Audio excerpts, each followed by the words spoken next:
Yang penting besok kita menang lawan RRC ya. Ya. Prediksi. 2-1 minimal Indonesia menang ya. 2-0 aja, Pak. 1-0. 1-0.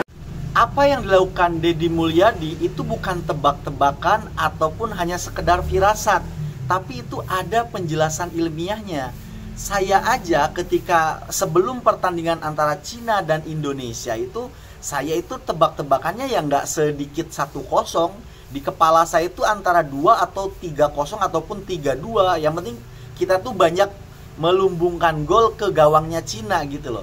Kenapa? Yaitu kalau basisnya itu firasat, tebak-tebakan, kita akan memperkirakan kita itu akan menang telak dari Cina. Sudah di GBK ya kan, di kandang sendiri, terus kondisi pemain kita lagi fitnya, kemudian pemain Cina juga banyak yang absen. Nah, maka menghasilkan tebak-tebakan atau firasat begitu loh. Nah, apa yang dilakukan Deddy Mulyadi bagi saya ini ya, menurut analisis saya, itu bukan hanya sekedar firasat atau tebak-tebakan, itu jatuhnya itu intuisi gitu loh. Intuisi yang tajam dan akurat. Nah, untuk bisa menghasilkan satu intuisi yang tajam dan akurat, itu diperlukan aspek-aspek lain.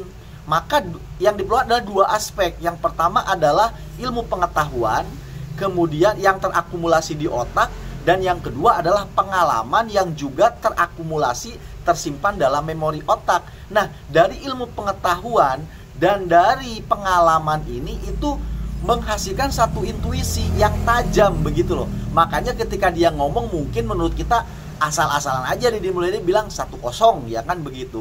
Tetapi ketika dia ngomong itu berdasarkan intuisi yang didorong dari kepalanya, dari otaknya begitu loh. Maka ketika dia menyebutkan 1-0 itu jatuhnya bukan firasat, bukan juga itu adalah tebak-tebakan, tapi itu benar-benar intuisi dan memang hasilnya akurat loh. 1-0.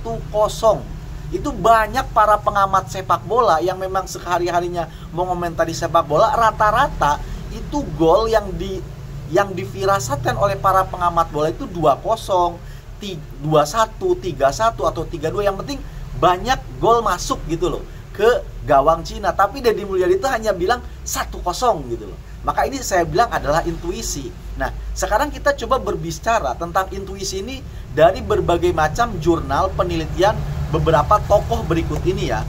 Yang pertama tinjau dari Neuroscience, yang jurnal ini dikemukakan oleh Dan E. dan Pratt MG tahun 2007, bahwasanya intuisi itu adalah hasil dari pemrosesan otak bawah sadar yang berdasarkan pengalaman, pengetahuan yang tersimpan di dalam otak, ya kan? Itu jurnalnya sudah dikeluarin gitu loh, sudah diteliti.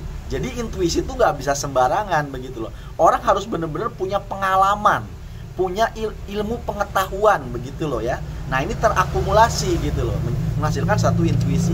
Kemudian yang kedua, menurut Klein G tahun 1999, bahwasanya memang intuisi itu bukan firasat atau tebak-tebakan, tapi itu adalah akumulasi. Sama jurnalnya memberikan pemaparan yang sama gitu loh. Kemudian dari ilmu psikologi, dari Simon H.A. tahun 1992, bahwasanya intuisi adalah bentuk pengenalan pola yang dikembangkan melalui akumulasi pengalaman begitu loh.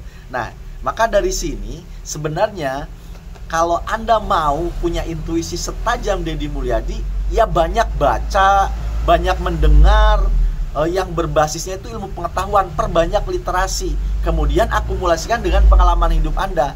Maka itu akan menghasilkan satu intuisi yang tajam dan akurat begitu loh. Nah, sekarang selanjutnya nih, kemarin dalam pertandingan sepak bola kan ada namanya tifo ataupun koreografi, menghadirkan orang-orang bilang Gatot Kaca, padahal itu bukan Gatot Kaca, itu adalah Raden Wijaya. Jadi ini ada sejarahnya kenapa koreografinya itu adalah Raden Wijaya, karena ini ada kaitannya dengan peperangan dengan tentara Mongol yang berasal dari Tiongkok sana gitu loh. Nah, coba kita akan sama-sama kupas apa fakta sejarah di balik koreografi yang orang-orang bilang Gatot Kaca ini, padahal itu Raden Wijaya ya. Nah, ini kejadiannya ada tentara Mongol dari dinasti Yuan datang ke Jawa tahun 1293 atas perintah Kaisar Kublai Khan. untuk menghukum Kartanegara, Raja Singosari, karena menghina utusan Raja Mongol beberapa tahun sebelumnya. Namun saat mereka tiba ke Kertanegara ataupun Raja Singosari sudah gugur karena adanya pemberontakan Jayakatwang dari Kediri. Nah, Raden Wijaya, menantu dari Kartanegara, memanfaatkan situasi ini. Dia bekerja sama dengan pasukan Mongol untuk melawan Jayakatwang. Tapi setelah Raden Wijaya ini bekerja sama dengan pasukan Mongol ini mengarahkan pemberontakan dari Kediri, yaitu Jayakatwang, dan mengalahkan Jayakatwang, ternyata Raden Wijaya ini cerdik, malah menyerang balik pasukan Mongol. Jadi pertamanya seakan-akan kerjasama, ya kan, melawan Jayakatwang nih, pemberontak. Nah, Jayakatwang dikalahin nih sama pasukan Mongol dan Raden Wijaya, ya kan. Nah, setelah dikalahin malah diserang balik, ibaratnya dikhianati nih. Yang tadinya kerjasama dikhianati, malah diserang balik ketika kerajaan pasukan Mongol ini kelelahan gitu loh. Akhirnya peperangan itu dimenangkan oleh Raden Wijaya dan memaksa pasukan Mongol itu balik ke Tiongkok begitu loh. Nah, maka ini jugalah yang menjadikan awal dasar sejarah. Maka ini dimanfaatkan juga sebagai Raden Wijaya mendirikan kerajaan Majapahit tanggal 15 Saka 1215 atau 1293 Masehi. Nah, ini nih cerdiknya Raden Wijaya begitu loh. Makanya kalau kalian lihat koreografinya kan, depannya Raden Wijaya, di belakangnya itu ada tembok. Ya mungkin aja itu yang dimaksud adalah tembok besar Cina gitu loh. Dan kita lihat supporter Cina membentangkan satu spanduk. Dia tulisannya kalau diterjemahkan lah ya, bahwasanya tembok besar Cina itu tidak akan pernah jebol gitu loh. Tapi dengan Raden Wijaya, dengan kecerdikannya gitu loh, padahal yang dilawan itu kan pasukan Mongol gitu loh, tapi dia cerdik gitu loh. Nah, akhirnya dia bisa memaksa pulang ini tentara Mongol ke Tiongkok sana, dan akhirnya dia mendirikan kerajaan Majapahit gitu loh. Nah, itulah makna dari koreografi yang dibikin oleh La Grande Indonesia, itu ternyata dalam banget. Itu bukan Gatot Kaca ya, tapi itu adalah Raden Wijaya, ada sejarahnya begitu. Nah, dari sini kita kan memang kalau secara poin Indonesia itu di waktu sebelum sekarang kan 117 ya. Tapi sebelumnya berapa itu? 120 berapa lah begitu ya.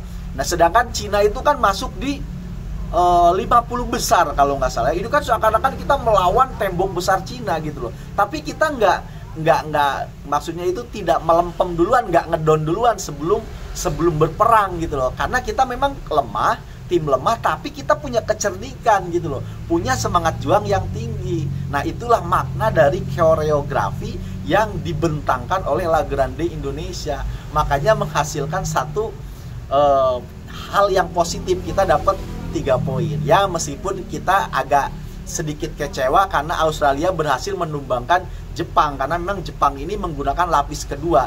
Akhirnya kita tidak bisa lolos langsung dari peringkat 1 dan peringkat 2 grup begitu kan. Kita hanya harus melalui peringkat round 4 gitu. Kita ada pertandingan lagi nanti dengan negara-negara Arab begitu loh yang lolos-lolos di juara 3 dan juara 4. Tapi kita tetap optimis.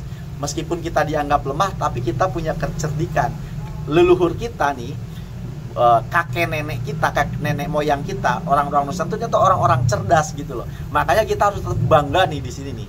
Ternyata dalam dunia sepak bola pun kita harus kembali gitu loh ke budaya, ke leluhur kita di Nusantara dulu, karena memang cerdas-cerdas gitu loh ya.